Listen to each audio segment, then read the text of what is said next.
Good morning dear students, कैसे हैं आप सब? मैं आशा करती हूँ आप सब बहुत बेहतर होंगे और आप सभी का स्वागत करती हूँ आपके अपने प्लेटफॉर्म स्टडी विद श्वेता में।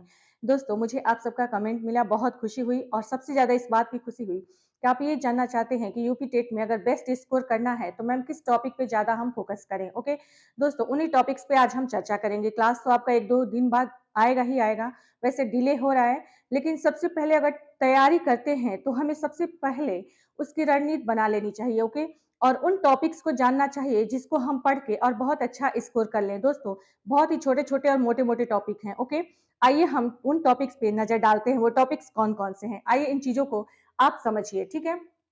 सबसे पहले है दोस्तों यूपी टेट 2023 की हम तैयारी जो कर रहे हैं, सबसे पहले क्वेश्चन बनता है कि सबसे ज़्यादा प्रश्न किस टॉपिक से आते हैं? आपका 5 सब्जेक्ट है दोस्तों, उन 5 जो सब्जेक्ट हैं, उन 5 सब्जेक्ट के जो मेन इम्पोर्टेंट टॉपिक है या महत्वपूर्ण टॉपिक है, उन टॉपिक्स पे हम चर्चा करेंगे और एक कागज़ और पेन अपने पास रखे रहिए, उससे आप नोट करते जाइएगा, ठीक है? आइए आगे बढ़ते हैं और बहुत सारे स्टूडेंट्स की ये क्वेरी है, क्वेश्चन है कि घर बैठे कैसे करें तैयारी? मैम, इससे पहले घर बैठे कैसे करें तैयारी? दोस्तों, सबसे पहले मैं आप सबसे कहना चाहती हूँ कि आप कोचिंग-वोचिंग के चक्कर में बिल्कुल मत पड़िए, चाहे वो यूपी टेट के लिए हो या सीटेट के लिए हो या सुपर टेट के लिए हो। दोस्तों, घर बैठे सबसे अच्छा कोचिंग आपका यूट्यूब है, ठीक है? और अगर आप सेल्फ स्टडी से अपनी तैयारी करना चाहते हैं, तो आप प्रीवियस ईयर क्वेश्चन्स दोस्तों मार्केट में जाइए, बहुत अच्छी-अच्छी बुकें हैं, आप उनको परचेज़ करिए और जो प्रीवियस ईयर क्वेश्चन्स हैं, आप उनको सबसे पहले लगा डालिए, ठीक है? और इससे आपका क्या होगा कि बहुत अच्छा एक स्कोर हो जाएगा। ओके, आइए दोस्तों इन क्वेश्चंस पे नजर डालते हैं, हम देखते हैं कि कितना स्कोर करें। दोस्तों, 120 प्लस के आसपास आपको स्कोर करना है अगर सेफ स्कोर, क्योंकि सुपर टेट में अगर नंबर जुड़ता है तो भी ठीक है, नहीं जुड़ता है तो भी ठीक है, ठीक है? आइए देखते हैं दोस्तों, कम समय में स्मार्ट वर्क। ये स्मार्ट वर्क होता क्या है? दोस्तों, स्मार्ट वर्क ये होता है, अगर हम पूरा सिलेबस लेके पढ़ने बैठ जाएँ, तो वो खत्म नहीं होने वाला है। अगर एग्ज़ाम की पॉइंट ऑफ व्यू से हम देखें दोस्तों, तो हमें उन टॉपिक्स को ही कवर करना है जिससे हमारा एक अच्छा स्कोर आ जाए, ओके?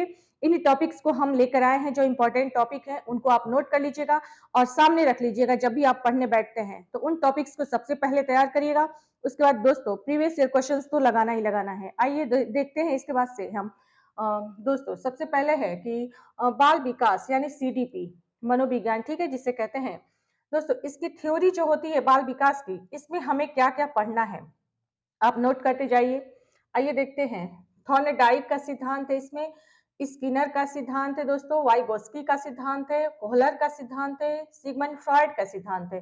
दोस्तों, कोहलबर्ग का सिद्धांत है, जीन पियाजे का है। दोस्तों, इससे पहले अगर आप मेरे चैनल पे गए होंगे तो पीछे की जो वीडियो है, पिछले वीडियो जो है, आप उनको भी जाके मैंने कुछ-कुछ कराया हुआ है, उसको भी आप जाके वॉच कर सकते हैं, वो भी काफ़ी हेल्पफुल है, ओके?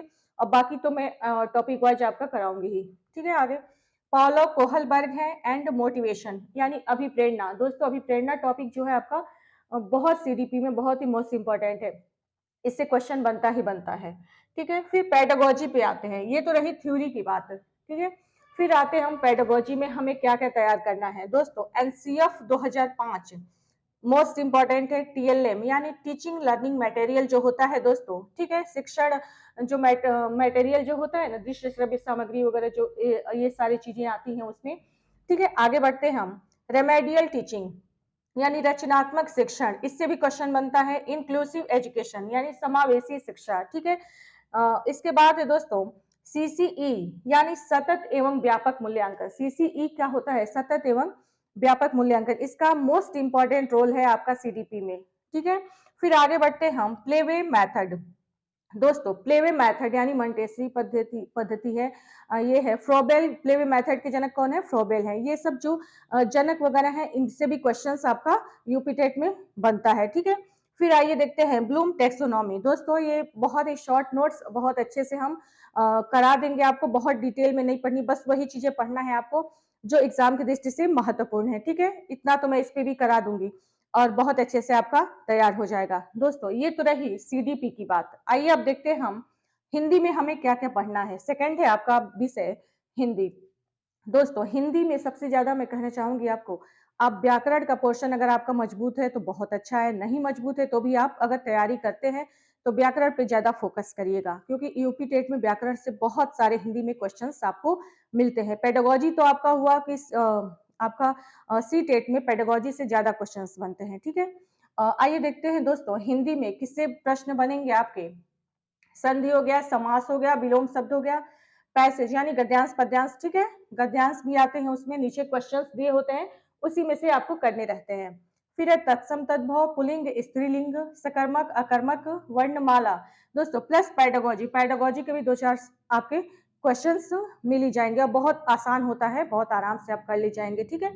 ये सारी चीज़ें हो गई। आइए अब देखते हैं हम ईवीएस में हमें क्या-क्या पढ़ना है। दोस्तों ईबीएस में हमें पढ़ना है पौधा है, जीव जंतु है, जल है, मानव रोग है, घर के प्रकार हैं अगले। दोस्तों घर के प्रकार में क्या होता है, इग्लू वगैरह जो होते हैं ना, घर के प्रकार इसी टाइप से क्वेश्चंस बनते हैं आपके। इंपॉर्टेंट डेट है, फिर है उसका डे है, राष्ट्रीय पार्क है, भारत का संविधान। भारत के संविधान से दोस्तों मान लीजिए राष्ट्रपति की आय क्या है, उनका वेतन कितना है, ये सारे क्वेश्चंस जो बनते हैं, अनुच्छेद वगैरह हैं, इसी टाइप के क्वेश्चंस आपके संविधान से बनते हैं, ठीक है? फिर भूगोल में आपको क्या-क्या पढ़ना है, नदियाँ, पर्वत, पठार, ये सारे ईवीएस में अब दे दिए गए हैं, आपको पढ़ना पड़ेगा, ठीक है? दोस्तों आइए इसके बाद देखते हैं हम मैथ। मैथ तो मैं ये कहना चाहूँगी दोस्तों कि पेडागॉजी का जो क्वेश्चन है वो मैं करा दूँगी, उसके बाद जो न्यूमेरिकल आते हैं, वो आप खुद से कर लीजिएगा। फिर संस्कृत, 5वां सब्जेक्ट है आपका संस्कृत। दोस्तों संस्कृत के लिए अगर मैं कहूँ तो आप सबसे पहले प्रीवियस ईयर क्वेश्चन उठाइएगा। अगर आप ले लेंगे अगर विजयी भव तो बहुत अच्छा है, नहीं तो मेरे पास से मैं उसी से करा दूँगी, ठीक है? और संस्कृत गंगा करके एक चैनल है दोस्तों, अगर संस्कृत पढ़ना है तो आप उससे बहुत अच्छे से पढ़ सकते हैं, ठीक है? और संस्कृत में आपका क्या आता है, नंबर वगैरह जो होते हैं ना, गिनती वगैरह, ये भी आपको याद करने पड़ेंगे। और विजयी भव जो बुक है उसमें यूपी टेट के पिछले क्वेश्चंस आपको दिए हुए हैं। दोस्तों पिछला क्वेश्चन अगर आप तैयार कर लेते हैं तो यूपी टेट में उससे बहुत हेल्प मिल जाएगी क्योंकि जो पिछला क्वेश्चंस होता है ना पिछले साल का, वही उससे एज इट इज उठा के उसको दे दिया जाता है और यूपी टेट में काफी मिलता जुलता है, ठीक है? दोस्तों अगर मैं आशा करती हूँ आपको हमारी बातें समझ में आ रही होंगी और क्लासेस भी हम बहुत जल्दी स्टार्ट करेंगे। अगर आपको हमारी क्लास अच्छी लग रही हो तो प्लीज हमें कमेंट करके जरूर बताइएगा दोस्तों, और कौन सी क्लास हम पहले स्टार्ट करें आप प्लीज हमें कमेंट करके जरूर बताइएगा। फिर मिलते हैं हम अगले वीडियो में, तब तक के लिए धन्यवाद।